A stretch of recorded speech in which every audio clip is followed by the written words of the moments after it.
Биринчиден, убакыт бөлүп кабыл алганыңызга ыраазычылык билдиребиз. Эң талуу талкууланган маселелердин бири бул салык темасы болуп атат. Узап бара жаткан жылы канча салык чогулттуңуздар? Келе жаткан жылы канчаны чогултабыз деп жатасыздар? Быйылкы жылды 224 миллиард сом салык чогултуу план коюлган экен. Аны буюрса аткарып турабыз. Ал эми 2025 жылга план бекиптир. Ал 265 миллиард сом экен. Буюрса анын булактары аныкталыптыр. Ал планга да буюрса чыгабыз деген ишенич командада бар экен. Ошол учурда салык чогултуунун ыкмасы бул аша чаап кетти деген сындар байма-бай айтылып келе жатат. Өткөндө парламентте сиздин айтканыңыздагы муну ырастагандай болду. Эми ушул окуялардан кийин салык саясатында кандай өзгөрүүлөр болушу мүмкүн деп коомчулук абдан күтүп жатат. Эмнелерди күтсө болот? Эмне өзгөрөт? Ошо салыктын табиятынан баштайынчы. Салык тетиги атам замандан бери мамлекет менен коомдун ортосундагы дайым ушул бир дискуссия болуп келген да. Ушул эки субъекттин тең өзүнүн бир уңгусу ушул жерде жатат да, конфликт интересов деп коет да.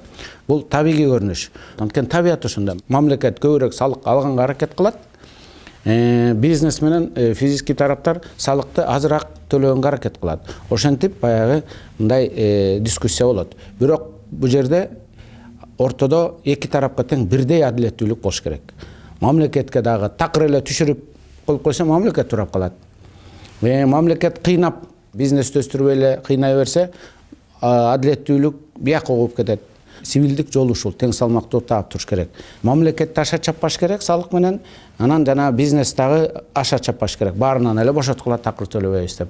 Учурдагы салык саясатында сиздин сөз менен айтканда тең салмактуубу? Эми чынын эле айтыш керек, аша чаап кеткен жагдайлар көп. Ошону азыр биздин президентибиз өткөндө мына мени коюп атканда тапшырманы катуу койду. Мисалы үчүн мен салык боюнча түшүнүгүм чынын айтайын жок эле. Анткени менин функциям башка, мен юристмин, башка маселелер менен иштеп жүргөм. Анан президент мага тапшырманы катуу койду. Сени назначать эткендин бирден бир себеби баягы аякта иштеген эмессиң, бирок как юрист катары ошол закондорду карап, бизнестин укугун коргоп, бизнести баягы мындай баса калып эле башка көзгө койгулап, салыкты чогултканды токтотуш керек. Аша чаап кетти балдар. Ошондуктан ушул иретти келтирип, бизнести коргоо жагына көбүрөөк басым жаса, баягы как юрист катары. Эгерде бир өмүр бою салыкты иштеген адамды коюп койсо, албай өмүр бою ушу өндүрүш керек, кыйнаш керек деген психология түзүлүп калганда. Ошон үчүн сени баягы амандык кылып ошол жака жөнөтүп атам деп батасын берген да. Анан чын эле келип ушул бир жума убакыттын ичинде мен бүт баягы литератураны казып, көрүп, адамдар менен сүйлөштүм. Чын эле аша чаап кеткен жагдайлар абдан көп экен. Ошондуктан бул жерде кардиналдуу, чечкиндүү кадамдарга барыш керек дагы. Транспортко да төлөйсүң, бензинге да баары чөнтөккө уруп атат. Ошондуктан экөөнүн бирөөнүн аты менен кылыш керек деп президент айтты. Тапшырманы берди, айтты, ушундай ушул салыктарды тазалагыла, башка булактарды издегиле, тескерисинче бизнести өстүргүлө, салык төлөй турган субъектлерди өстүргүлө, предприятияларды өстүргүлө, заводдорду ачкыла, ошондо салык өзүнөн өзү көбөйөт. Аша чаап кеткен болсо, демек жакын арада эмнелер өзгөрөт? Жана ЭТТН деп коет. ЭТТН бул бүт дүйнөдө колдонулган практика. Бул жана көзөмөлдөп турат. Аквариумда балык болот го, ошону көзөмөлдөп турат. Бул товар бияка кетти, бул товар бияка кетти, бул жолдон урдалып кетти, бул жолдон жашырылып калды деп ошо көзөмөлдөйт. Каяктан жашырат? Спирттен жашырат, арактан жашырат, тамекиден жашырат, дары дармектен жашырат, нефтепродукттан жашырат. Ушул жерде жана тиш чукууч, кашык, баланын оюнчугу, анан кичинекей бир салфетка, аны эч ким жасабайт, подделка кылбайт, налог жашырбайт. Анан зачем аны текшерип элди кыйнап? Мындайча айтканда, чоң балыктарды көзөмөлдөйлү, майда чүйдө жана барго, аларга көңүл бурбай, алардын жайына коелу. Жайына койсоң тескерисинче өсөт. Баш көтөрүп келатканда эле аларды мындай үстүнө минип алып атпайбызбы? Көтөрө албай, алар бизнестен кетип коюн, анан соодасы жок эле жүрөйүн деп мигрант болуп кетип атат дегендей да. Ошондуктан ишкерлер көбөйсө, ар бир адам ишкерликке кызыкса, ишкерлик бул уже салык төлөөчү да. Баары бир салык төлөйт. Салык төлөө бул өнүккөн мамлекеттерде маданият катары калыптанат. Ал жалаң эле урук соғып, тепкилеп, баягы мамлекеттин күчү менен болбойт. Ал түшүндүрүү иштер менен, пропаганда менен, идеология менен болот да. Ошол мамлекетибизди сүйөлү, кой балам, салыкты төлөйлү. ишкер чөйрө дагы салык чогултуу саясатын катуу сындап келди. Аны өзүңүз деле кабардар болдуңуз. Азыр өзүңүз айтып атасыз, аша чаап кетти деп. Ким бирөөлөр эми буга жооп береби? Мен салык саясатына жооп беришим керек да.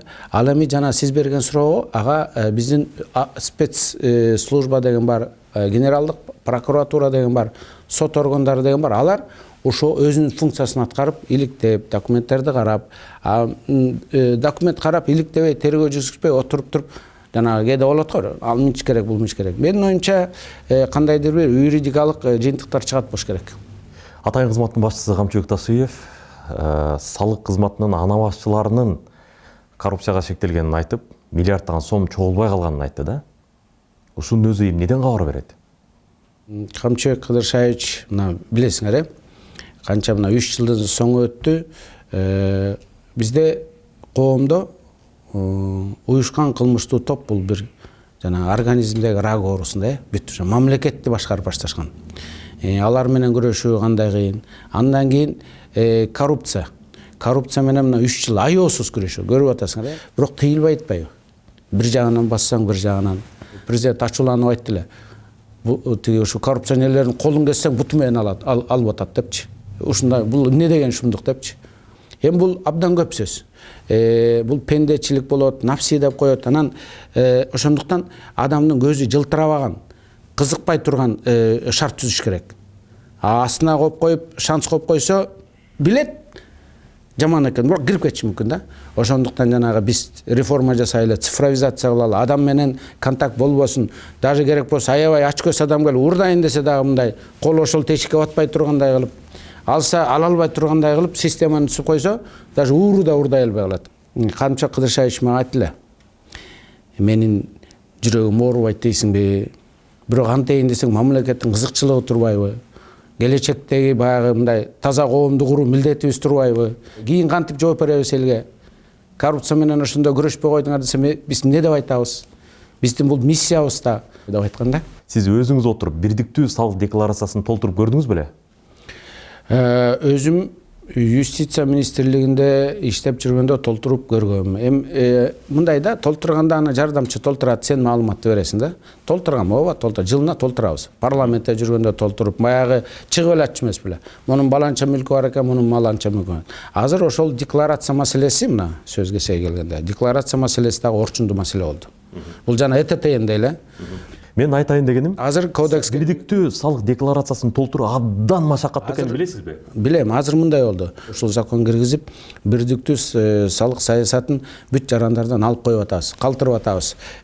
Мамлекеттик кызматтагыларга, бизнесмендерге, эл аралык жана уюмда иштеп жүргөндөргө, анан жанагындай налог төлөй турган, доход алган адамдарга.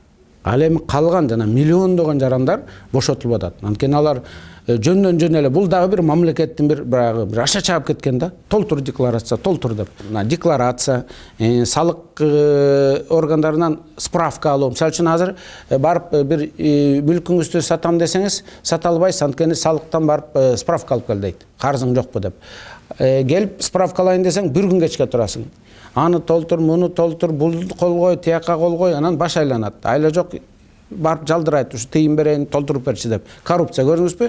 Ошондуктан астында турган эң чоң көйгөй, мен чече турган көйгөй, менин миссиям бул президенттин тапшырмасы, бул цифровизация. Цифровизация менин приоритетим болот. Бүт маселенин баардыгын цифровизация чечет. Бир эле жаран канча компания ачты, көрүнүп турат. Канча компания жапты, көрүнүп турат. Анан таң калыштуу да. Бул Ташмат деген күнүгө эле фирма ача берет экен. Одна дневка деп атпайсызбы? Кайра жаба берет экен. Транзакциялар көрүнүп турат. Отчеттор көрүнүп турат. Бул отчет лампочка өзү күйөт. Тут, мына моуну текшер. Всё, барып текшеребиз. Барып эле ар ким. Жакшы, маданияттуу, сонун текшерип, мындай налогун берип жүргөн адамдар өзүнөн өзү эле жашыл болуп тура берет. Зачем аны текшерип? Көрдүңүзбү? Тазаларга эч ким барбай калат. Анча-мынча уятты жокторго уже компьютер көрсөтүп баштайт. Моога бар. Анан ошону акыры чакырып келип атыр. Мону мына көрүнүп атат. Анан аны көргөндөн кийин адамдар өзү эле айтат. Кой.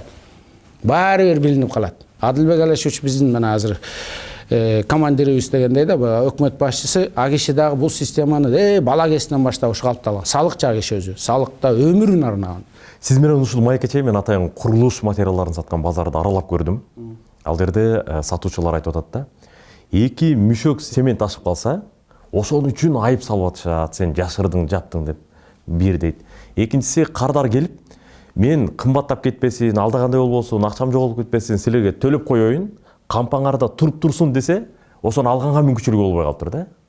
Анан алар айтып атат, эгерде минте берсе, бул кыска мөөнөттө жакшыдыр, узак мөөнөттүү стратегияда бул ишкерге өтө оор деп. Толугу менен кошулам. Бул сиз айтып аткан бир случай.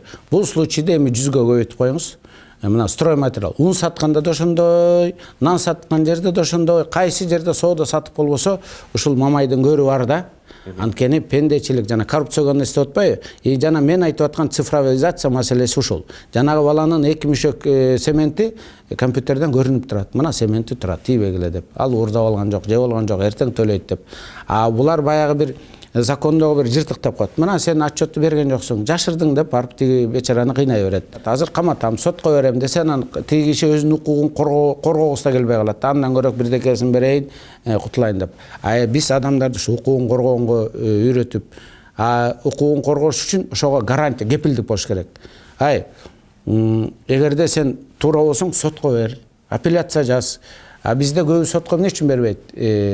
Анткени ойлойт, сот булар баары бир налогтун пайдасына чыгарып коет деп. Мен мына жакында жыйналыш өтүп айттым. Силер сотко жөн эле баягы бул коррупция деген фактор барат экен да айтат экен, олчойгон сумманы салып коет экен дагы, анан айтат экен, азыр сотко берем, сот баары менин пайдама чыгарат. Андан көрөк акырын ушуну бир сүйлөшпөйлү депчи. Анан ал байке сотко бербе деп меникин жап деп, ушу коррупция ушул жерде да бар экен да. Эгерде тиги жаран гарантиясы болсо, давай кеттик сотко. Мен соттон далилдейм, сени жумуштан алам, жоопко тартам. Верховенство права деген ошол. Мамлекеттин казынаны толтуруш маанилүү, бирок верховенство права деген андан да маанилүү. Адамдын укугу, бизнесмендин укугу деген андан да маанилүү да. Укук үстөмдүгү. Ошон укук үстөмдүгү да, укук үстөмдүгү бюджетти толтуруудан да маанилүү. Соттордагы бизнестин укугун коргогонду үйрөнүп. Законду кандай? Каршысыңбы? Каршы эмессиңби? Налог арыз чапа. Ошондой биз коррупцияга каршы күрөшүп атабыз.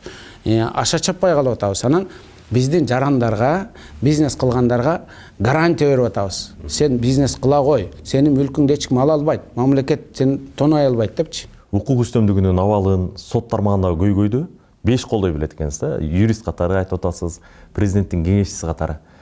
Сиз президенттин кеңешчиси болуп турганда ушул маселелерди президентке айткансызбы?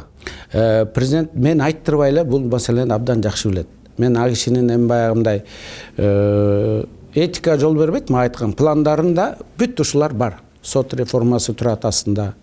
Азыркы эмне үчүн только ушул экономикага басым жасап атат? Анткени ушул жер аябай мындай талуулуу. Ошондуктан ал жана үй куруу тигибин аябай басым жасайт го экономика. Бирок сот реформасы, адам укугу деген сыяктуу толтура ушул тармактардагы иш планында, графикте, жылдык пландарда баарды бар. Анан тапшырмалар уже кеткен. Сот реформасы боюнча баягы концепциялар, стратегиялар, алардын баары жазылып атат. Элвира Сурабалдиева айтып калбадыбы? Министрлер кабинетинин мүчөлөрү силер бул жака келерде мындай тактап, эмнени айтабыз, эмнени коебуз деп келдиңер беле? Же эки башка ача эки бөлөк пикир менен ушинте бересиңерби деген мазмунда айтты да. Салык маселесинде өткөндөгү. Суроо болуп калды, айтып берейин. Президентибиз бизге тапшырманы берген. Премьер-министр Адылбек Алешевичке, кабинет министринин төрагасы, анан мага. Ошондо Данияр Амангелдиев ал жыйынга качкан эмес да, командировка бир жакта. Анан ал сразу эле баягы жыйынга келип калып, түшүнбөй калды да. Кабардар болбой калган деп атасыз. Кабардар болбой калды деп. Анан мен жана айтпадым, мен жеке пикиримди. Анткени мен юристмин. Ал баягы Министерство экономикадан резолюция түшпөгөндөн кийин мен аны жеке пикирим деп айтышым керек да. Эрежеси ошондой. Анан айтат да, сен пикириң болсо кана кагаз түрүндө деп. Кагаз түрүндө болбогондон кийин мен баягы суроо берди, мен айтып бердим. Анан мен этиканы сактап кагаз жолго түшпөгөндөн кийин айтпайм да. Тиги мындай болду, тигиндей болду президент десе. Анда айтат, бул юристпи же ким депчи. Эгерде айтса анын баары кагаз түрүнө виза резолюция түшүш керек. Мына жакында анын баардыгы коом түшүнөт. Виза указдар чыгат ушундай да. Данияр Амангелдиев вице-премьер. А киши баягы кабардарындай, ал общий картинаны анан чыккандан кийин экөөбүз сүйлөштүк. Экөөбүздүн мамилебиз аябай жакшы. Жөн айтты, болду, түшүндүм. Болду. Мен да түшүндүм, ал да түшүндү. Биз бир командабыз. Рабочий моментте андай болуп турганы как бы болгону мындай коомдо мындай публикада жасабаш керек. А так эшикти жаап алып керек болсо биз отуруп алып кызыл чеке болуп бир пикирге келип анан чыгып мындай бир позицияда болушубуз керек. Бул мындай этика да госслужбанын. Мен аны жакшы түшүнөм. Бул боюнча президентибизден да тил уктук. Кандай кылбай жүргүлө бирдиктүү мындай сүйлөшүп алып анан барып айтпайсыңар бир позицияны деп. Анан биз ошо айттык, ушундай болуп калды. Мына Санарип менин эң башкы мүдөм деп атасыз. Эң башкы миссиям деп. Ошол боюнча эмне кыласыз? Азыр биз мониторинг жасап, анан дорожный карта деп коет, жол картасын түзөбүз. Ылайыктуу көргөнүм Эстония болду да. Укмуштум. Эле жөн эле бир мечта да.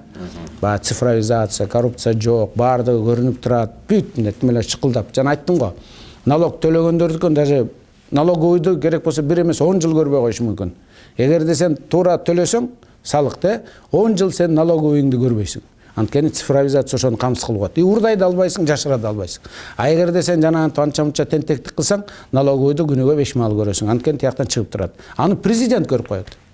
Мына элестетип көрүңүз, президент көрүп коет. Эй, батырлар, боякта кызыл күйүп атат го компьютер деп. Азыр айтат да кагазын алып келгиле көрөлү деп. Кагазын текшерип барган киши бармак басты көз кысты болуп коюп атпайбы?